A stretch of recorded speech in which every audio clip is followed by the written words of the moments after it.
அற்புதமானவர்களே, எல்லோரையும் வணங்குகிறேன். குட்டி கதையும் குதூகல சிந்தனையும். இன்றைக்கி ஒரு அருமையான கதை. அதாவது ஒரு வனம், ஒரு காடு. அந்த காட்டில் ஒரு முனிவர், அற்புதமான தவசி, நிறைய தவம் பண்ணிட்டே இருக்கிறார். அந்த காலத்துலலாம் பார்த்தீங்கன்னா தவம் பண்ணால் இந்திர பதவிக்கே பிரச்சனை வந்துடும். ஏன்னா இந்திரன் இந்த தவத்தினுடைய மகிமையால் இந்திரனுடைய பதவி அபகரிச்சிருவாங்கன்னு சொல்லி என்ன பண்ணுவான், இந்திரன் என்ன செய்வான், அப்போல்லாம் இந்த தவத்தை கெடுக்கிறதுக்கு அப்சர ஸ்திரீகளை அனுப்புவான். நீங்கள் கேள்விப்பட்டிருப்பீங்க, திலோத்தமை, ரம்பா, ஊர்வசி, மேனகாலாம் இருக்கும் இல்லையா, அது மாதிரி அனுப்பிச்சு கெடுக்க வைப்பான். விஸ்வாமித்திரலாம் கெடுக்க வச்சா நம்ம கதை படிச்சிருப்போம். ஆனால் இங்கே பாருங்கள், அந்த தவசி நிறைய தவம் பண்ணி இந்த அப்சர ஸ்திரீகளெல்லாம் வந்தால் கூட அவன் மயங்க மாட்டான்னு அவன் தெரிஞ்சுக்கிட்டானா இந்திரன். அதனாலே அவன் என்ன பண்ணானா, நேராக கீழே ஒரு யுத்த வீரனை மாதிரி வந்தானான். கீழே ஒரு யுத்த வீரனை மாதிரி அந்த முனிவரை சந்தித்து வணங்கி, சாஷ்டாங்கமாக வணங்கி என்ன பண்ணானா, கையில் ஒரு போர் வாழ் மாதிரி பெரிய பளபளன்னு ஒரு வாழ் வச்சுருந்தானா. அந்த வாழை எடுத்து என்ன பண்ணானா, இந்த மாதிரி ஐயா, நான் கொஞ்சம் வெளியே நானும் தவம் பண்ணிட்டு வரணும், இந்த வாழ் கொஞ்சம் உங்கள் பாதுகாப்பில் இருக்கட்டும், இது முக்கியமான வாழ்னு சொல்லி அந்த முனிவர்கிட்ட கொடுத்துட்டு போயிட்டானா. அந்த காலத்தில் அந்த முனிவர்கிட்ட யார் எது கொடுத்தாலும் சமர்ப்பணமாக கொடுக்கும்போது அது ஏற்றுக்கணும். ஸோ அப்போ முனிவர் என்ன பண்ணாராம், அந்த வாழை எடுத்து வச்சுக்கிட்டாராம்.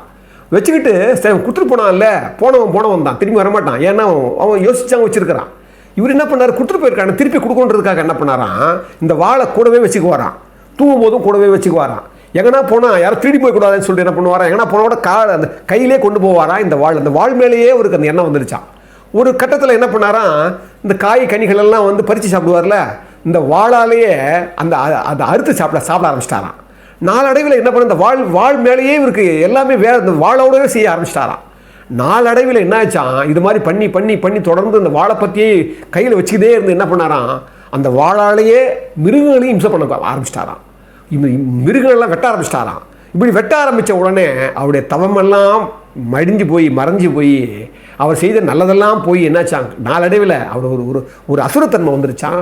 கடைசியில் அவர் நரகத்துக்கு தான் போனார் அப்படின்னு இந்த கதையை என்ன சொல்கிறாங்கன்னா, சீதை வனவாசத்தில் தன்னுடைய கணவர் ஸ்ரீராமனுக்கு சொன்னதாக இந்த கதை புராணத்தில் வரும். என்னென்னா, நாம் கெட்டவனோட பழனாதான் நம்ம கெட்டவன் ஆகிடும் நினைக்காதீங்க.